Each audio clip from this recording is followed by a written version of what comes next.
You are now listening to the Masters Mahan podcast. Episode 9, Satanic Principle of Human Control Number 4, To Survive at Any Cost. This episode may be deemed inappropriate for some listeners. If you have been ritualistically or scientifically abused, or are a minor, please consult someone safe before continuing. This episode builds on the previous ones. To get the most out of this experience, it is best to start with episode 1 and listen down the series. Or don't. It's okay to walk around blind, dumb, and confused. Just don't complain if you fall in a ditch.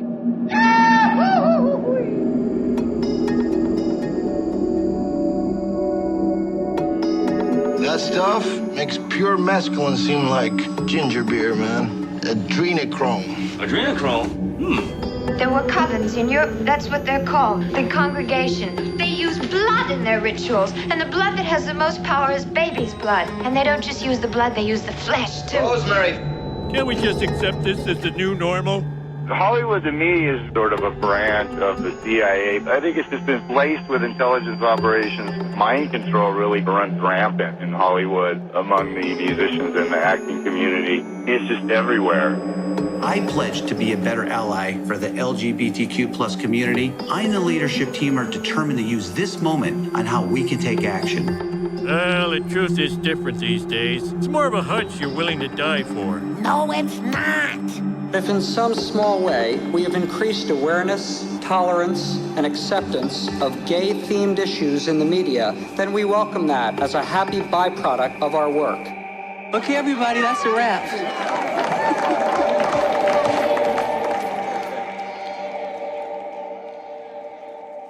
While it may seem nutty at first, the goal of the first 3 steps is to turn a child into a strong adult. The Luciferians see strength as hardness, the same that Jesus Christ called the heart of stone. Listeners will note that these first 4 steps attack the pattern of Christianity, which the Lord has said is faith, hope, charity, salvation. These were governmentally ignored in the world when the new faith was invented for the masses. This new ism is called Darwinism.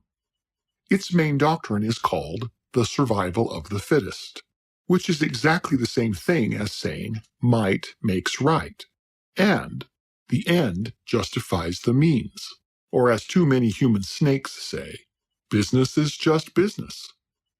Darwinism was used in the United States to stop negotiating with the Native American tribes and begin the process of killing them off.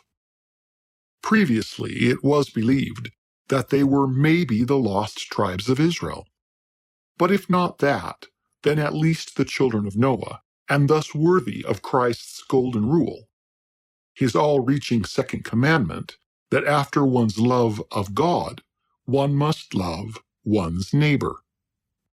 Some years later, Hitler would use the same Darwinistic philosophies on the true Jews, as opposed to the Edomic Jews. This is why he spent so much time and money on genetics. Today we call it DNA mapping. We will have more on this. Go and find an original first edition copy of Hitler's Mein Kampf. Gesundheit. And you will see that it is dedicated to Charles Darwin. All ethnic cleansing is based on Darwin's principles, which has caused so much tragedy, and yet we still teach it to our children, claiming it is illegal to teach them Christian principles of human compassion, which our nation was founded upon. Darwinism leads to no charity. It is not possible to please God on his inescapable day of judgment if there is no charity in your heart of stone. See how you've been set up? It's a mythological spell that has been cast on you. Still, human beings can be taken to a place where their God-given desire to live becomes the need to survive, and at any cost. In a very real way, it's like breaking a horse or taming a falcon. In fact, prior to Dr. Mengele's experiments for Schweinepig Adolf Hitler. The Luciferian methods of breaking children were based more on animal husbandry than science.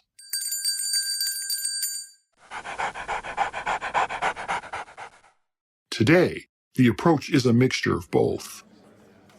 Let's step into the darkness, or as the Luciferians spellcast, understand. All right. Silence!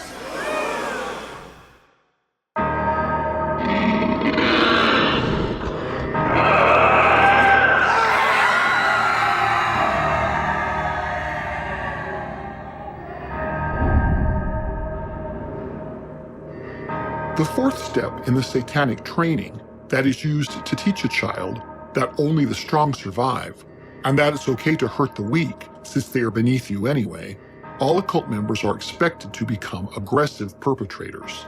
So this training begins as soon as possible, usually between the ages of 2 and 3 years old.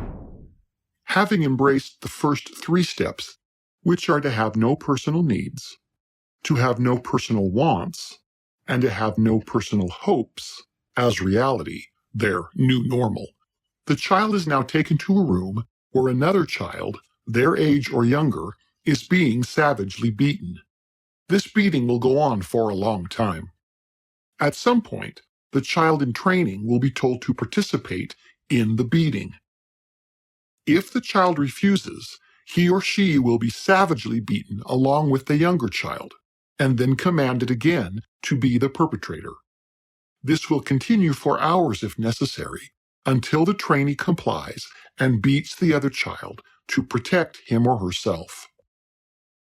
This trauma will be locked into various personas within and can be called up on demand. It is very useful for the occult when murder is needed, or military-style uses are sought, or the Second Amendment needs to be challenged again, etc. All hatred is to be directed at the weak and those outside of the occult. Again, this principle works on the public. Let's illuminate. The fear caused by the recent disease scare caused many to lose their jobs, means of creature comforts, and basic sense of humanity. In order to survive, they had to embrace the maxims that their otherwise unthinkable actions were survival of the fittest. Everyone said that compliance and the new normal was necessary in order to survive. One could not survive or even buy or sell unless one took the mark upon themselves they were threatened. Do you hear it? Are you also seeing how predictive programming works? Please don't make us tune up your programming again with more. But isn't it better to just stay on the follow the yellow brick road, follow the yellow brick road, follow the yellow brick road?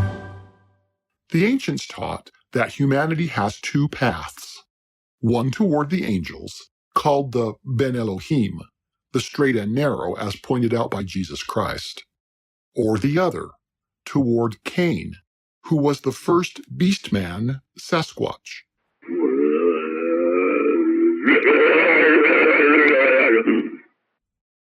A little Luciferian might help.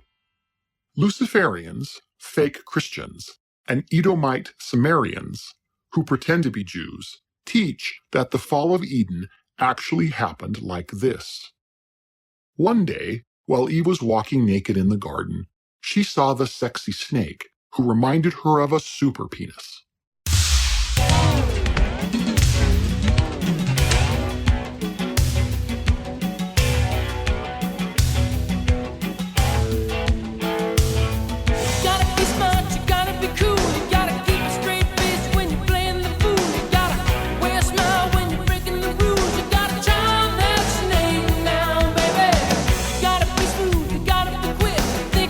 Just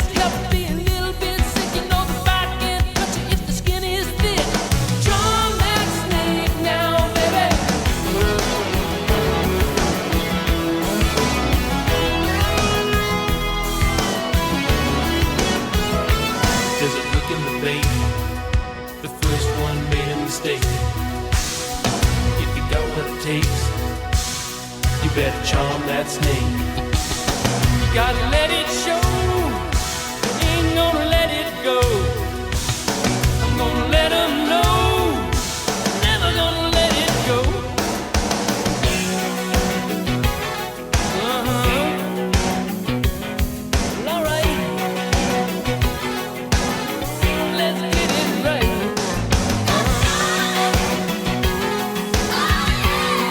Oh yeah. We got to charm that snake.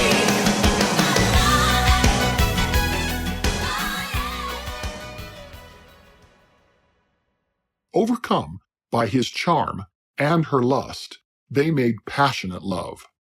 I'm not sure how the snake was able to hold his breath that long, but when they were done and his head was free again, he told Eve that she was going to have to find some way to hide this from her husband Adam, since now she was pregnant. Eve reasoned that if she seduced Adam, she could later just say that the child was his. Clever girl.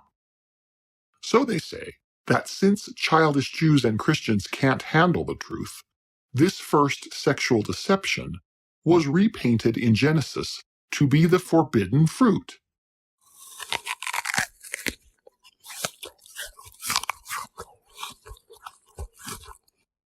Of course, it is a lie, but these mythoses vary a bit. Lucifer is a schizophrenic. Remember that I told you that. So here is the most common version they teach. This first, we might say bastard, born from Eve was half reptilian, half human. Had this first child been a girl, they could have named her Elizabeth. But since she was a boy, she was named Cain.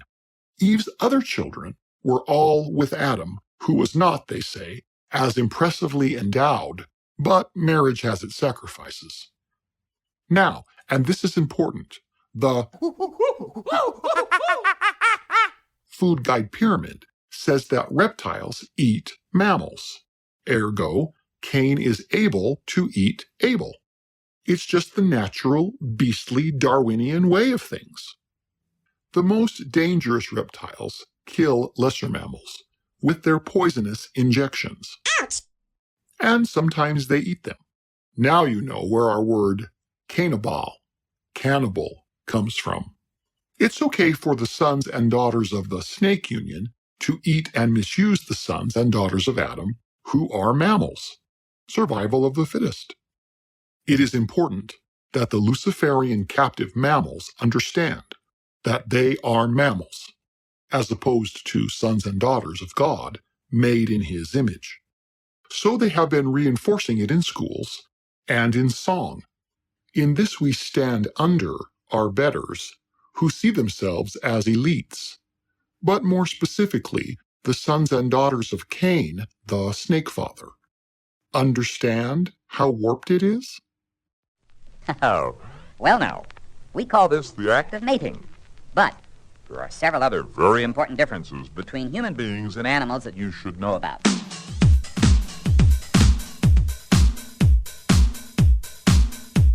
I'd appreciate your input.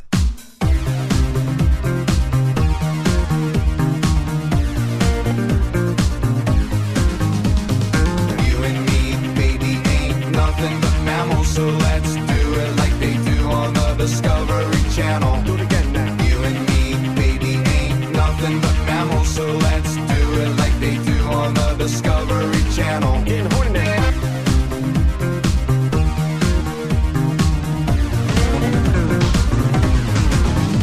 So if I capsize on your thighs, high top E5, you sunk my battleship. Please turn me on. I'm Mr. Coffee with an automatic drip. So show me yours, I'll show you mine. Tool time, you'll love it just like Lau, and then we'll do it doggy style so we can both watch X-Files. Do it now. You and me, baby, ain't nothing but mammals, so let's do it like they do on the Discovery Channel. Do it again now. You and me, baby, ain't nothing but mammals, so let's do it like they do on the Discovery Channel. Getting horny now.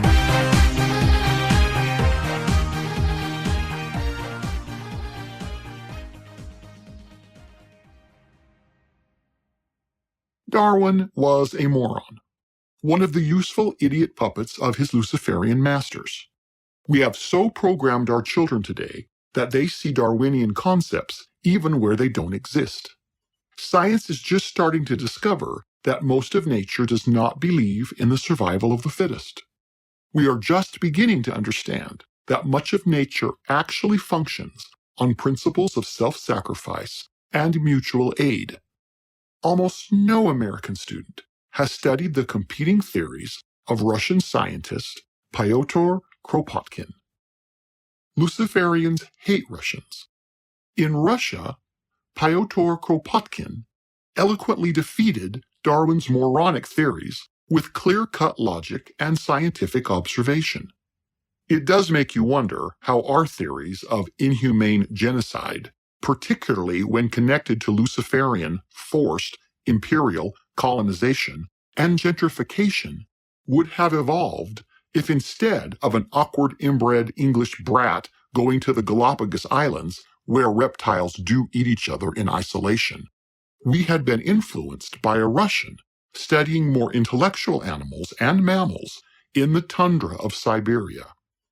It is common in the occult for children to be drugged and then hypnotized to believe that they were taken through a wormhole back or forward in time to witness important events and participate in them. One particular favorite is the assassination of Julius Caesar.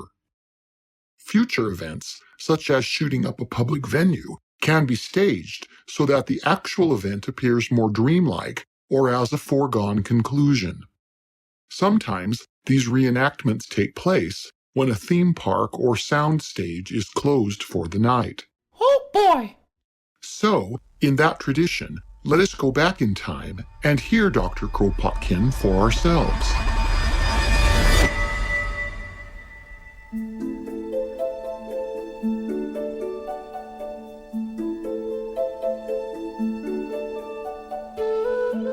Who are the fittest? Those who are continually at war with each other, or those who support one another? I saw among the semi-wild cattle and horses in Russia, among the wild mammals everywhere, the squirrels and so on, that when animals have to struggle against scarcity of food, the entire population of their species comes out of the ordeal so impoverished that progressive evolution of their species cannot be based upon Darwinian concepts of competition. In all these scenes of animal life which passed before my eyes, I saw mutual aid and mutual support carried to such extent that I saw with my own eyes that it was the true answer for their survival. Kropotkin then illustrated so many examples of mutual aid within the animal world and cross-species. Among them, he observed beetles, crabs, termites, ants, and bees. In the mammal world, Kropotkin goes on to describe the cooperation that exists between deer, gazelles, buffaloes, antelopes, wild goats, sheep, squirrels, wolves, dogs, hares, rats, rabbits, horses, donkeys, wild boar, hippopotami, rhinoceri, seals, walruses, and sorry, Charles, monkeys. It is the example that came from the harsh Russian tundra, which contrasts sharply with Darwin's observation from his isolated island. Let's take his comments on the steppe eagle as our example. We will truncate them here for time. The steppe eagle is a scientifically observable example of mutual aid as opposed to Darwinian survival of the fittest. One can easily observe this eagle rising high in the air for half an hour, making wide circles in silence, when at once its piercing voice is heard. Its cry is soon answered by another eagle, which will approach it, followed by a third, a fourth, and so on, till 9 or 10 eagles come together and soon descend together. If one will go to the ground, Beyond where he saw the eagles flying, he will discover that they have gathered around the corpse of an animal. The old birds, which as a rule begin the meal first, such are their rules of propriety, will when finished sit upon the haystacks of the neighborhood and keep watch to protect the younger ones from any intruder, while the younger ones finish their meal, surrounded by bands of waiting crows who get the last meal. In other words, they take turns watching out for each other. From this, Kropotkin intelligently reasoned that these eagles hunt together. When they are all high up in the sky, they each take a separate airspace. 10 eagles hunting together can scan an area of 25 miles square. The moment anyone discovers something, they call to the others who celebrate the meal as a team. This is not survival of the fittest, not by any made-up definition of the same. Taking turns eating and giving due deference to their elder birds flies in the exact opposite direction of Darwin's conclusions. His observations prove that competition, survival of the fittest as a mark of evolution, weakened rather than strengthened individual species.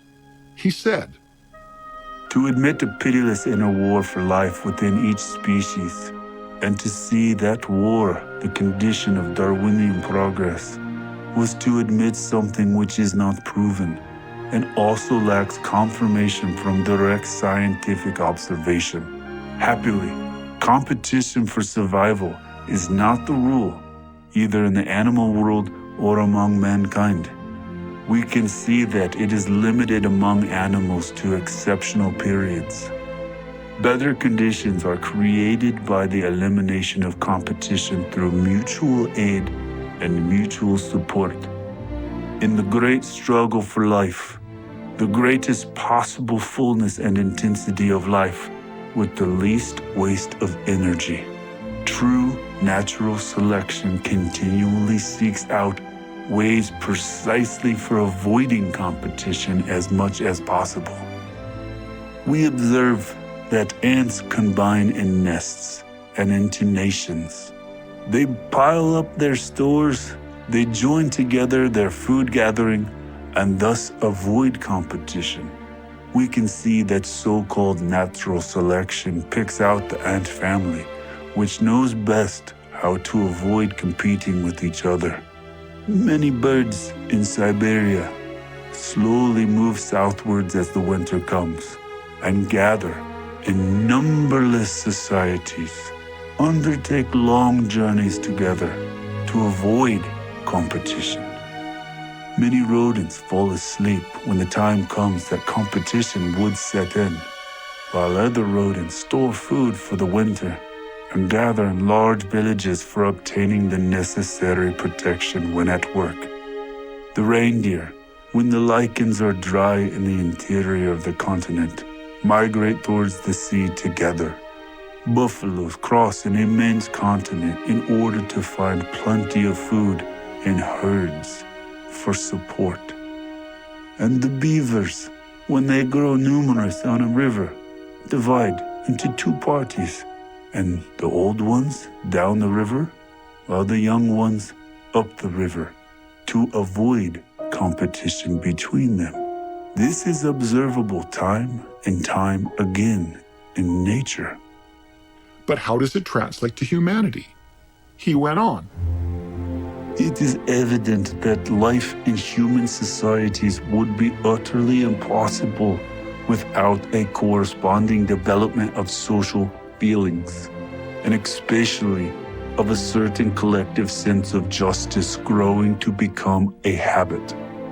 If every individual were constantly abusing his personal advantages without the others interfering in favor of the wronged, no human society would be possible. Love, sympathy, and self-sacrifice play an immense part of the progressive development of our human feelings. It is the recognition of mutual aid, of the close dependency of everyone's happiness, upon the happiness of all, and of the sense of justice or equity, which brings the individual to consider the rights of every other individual as equal to his own. Upon this broad and necessary foundation, the still higher moral feelings of man are developed, and feelings of justice develop, more or less, with all gregarious animals. For example, whatever the distance from which the swallows or the cranes come, each one returns to the nest it had built and repaired the previous year. If a lazy sparrow intends appropriating the nest which a comrade is building, or even steals from it a few sprays of straw, the larger group will intervene against their lazy comrade. And it is evident that without such interference, being no rule, no nesting associations of birds could exist. Separate groups of penguins have separate resting places and separate fishing abodes, which the whole helps maintain. Back to the present.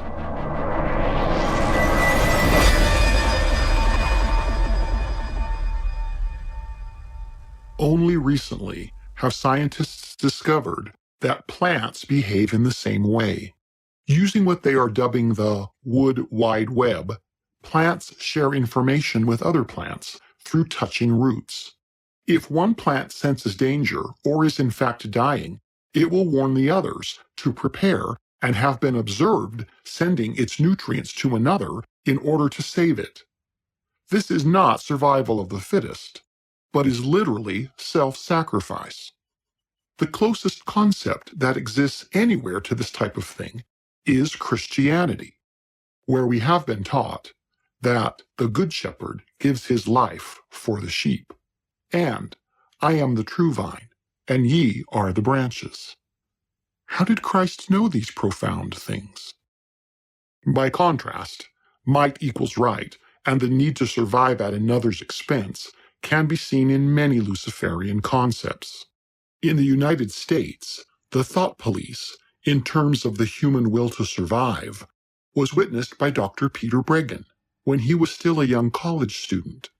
Commenting on his observations in regard to our recent pandemic and alien spike proteins in our bodies, he said, "Let's let him speak for himself." Nearly all the globalists, whether it's Bill Gates or whether it's even Fauci has talked this way in so-called scientific articles, or Klaus Schwab, or Xi Jinping from China, they all want to control population. It is one of their dominant ideas. Bill Gates happily has a whole section on his website of the Gates Foundation about population control. It's not something we have to conjure up from his little smiles that he gives when he thinks about having fewer human beings. It's almost a unanimous view among global predators. We have too many human beings, too many to control, too many useless eaters, too many problem people. That's a very, very important part. So we have infertility and we have actually culling. But there's another aspect of brain damage now when you get into the brain, and that is conformity and docility.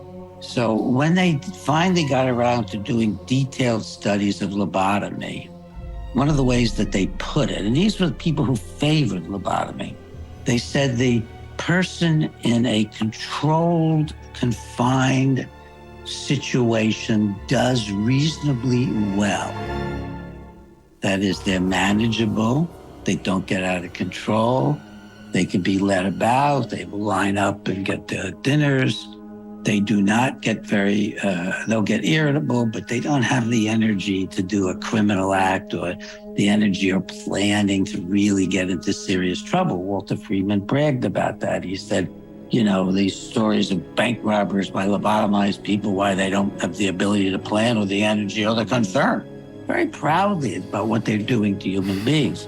Now, what is better for totalitarian mass than producing docility, lack of being able to plan anything, that like a rebellion? So to the extent that they anticipated a brain damage, a generalized brain damage reaction. Docility that's such a big part of it.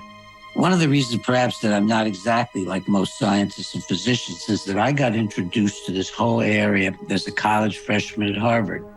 For 4 years, I had the keys to the hospital and led the program. And one of the things I noticed immediately was I got to see a lot of lobotomized patients. It was 1954 to 58 that I was in college. And I got to see shock treatment and insulin coma treatment.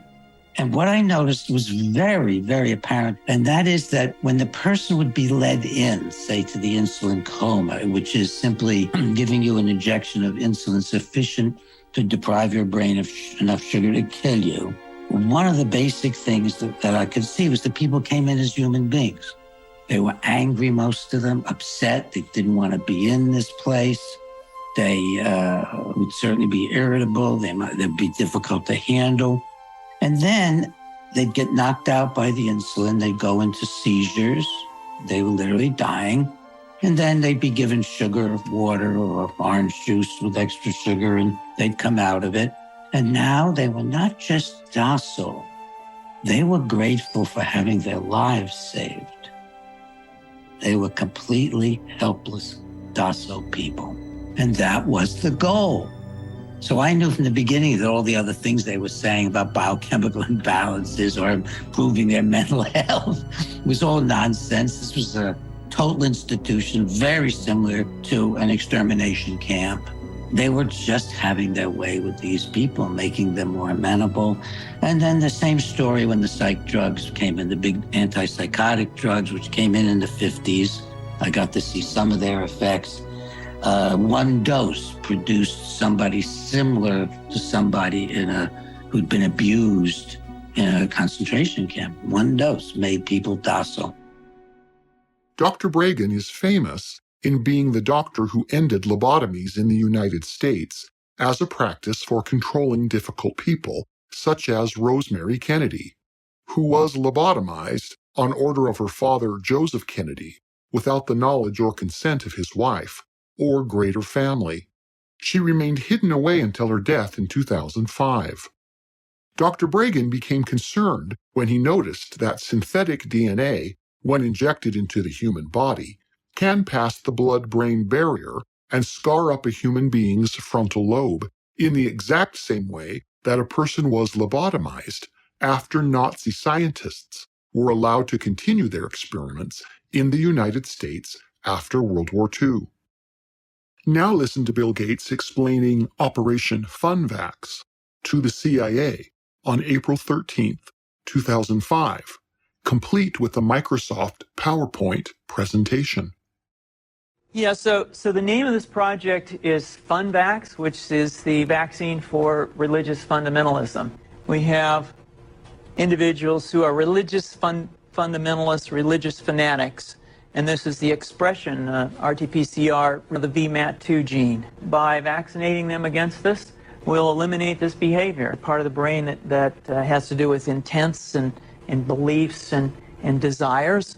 In marked contrast, here's an individual who would not particularly self-describe as religious, and when they're read a religious text, what you see is that this part of the brain called the anterior insula lights up. This is a part of the brain that's associated with disgust or displeasure on hearing something.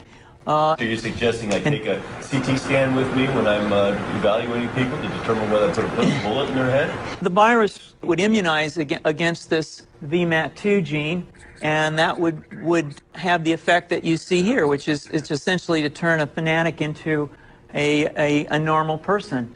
How would you suggest that this is going to be dispersed? The aerosol? Well, so the present plan and the tests that we've done so far have used respiratory viruses, such as flu or rhinoviruses, and we believe that that's a satisfactory way to get the exposure of the largest part of the population, most of the proposal.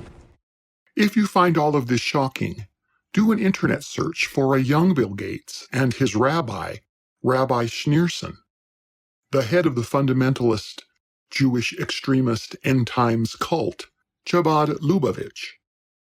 Is Bill's desire to FundVax the world born of fundamentalism? Here he is again. This is urgent, and it's going to require incredible collaboration. It's going to have to go to 7 billion people. World domination. Adolf Hitler would be proud. Gesundheit. Luciferians have no tolerance for anyone who disagrees with them because they, like reptiles, follow their snake father and will consume even their own. It's all about survival with them and the food guide pyramid. It's okay for them to eat and misuse you. You are the sheeple. You are the herd that must be managed. Remember when some of our celebrities, the new demigods among us, celebrated the comedic decapitation of one sitting president while ignoring the moronic ramblings and warmongering of another one? Remember when we were asked not to make fun of one president's ugly daughter, but are free to mock another president's awkward son? Use these things to help you see who our true captors are. True tolerance is tolerating things that you dislike. You can't by definition be called a tolerant, open-minded person if you only tolerate what you like. Wasn't the entire fear and push for experimental injections all about some of us surviving at any cost? Can you see it? Can you see the setup? It is not ultimately man's right to judge the worth of another human soul. God Almighty has said that on the day of judgment, He will not look upon sin with the least degree of allowance. In other words, God does not tolerate sin, but allows it to continue while mankind is under probation. Humanity would be wise to read His unadulterated word and law now in order to know what the real God in heaven considers sin, while there is still time to repent. Back through the water curtain.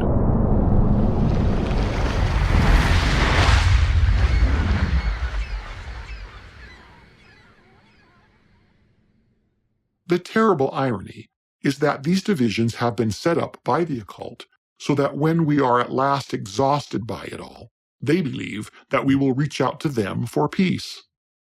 There is no such thing as a Luciferian peace. Because, wait for it, Lucifer is schizophrenic. This is so important for you to understand.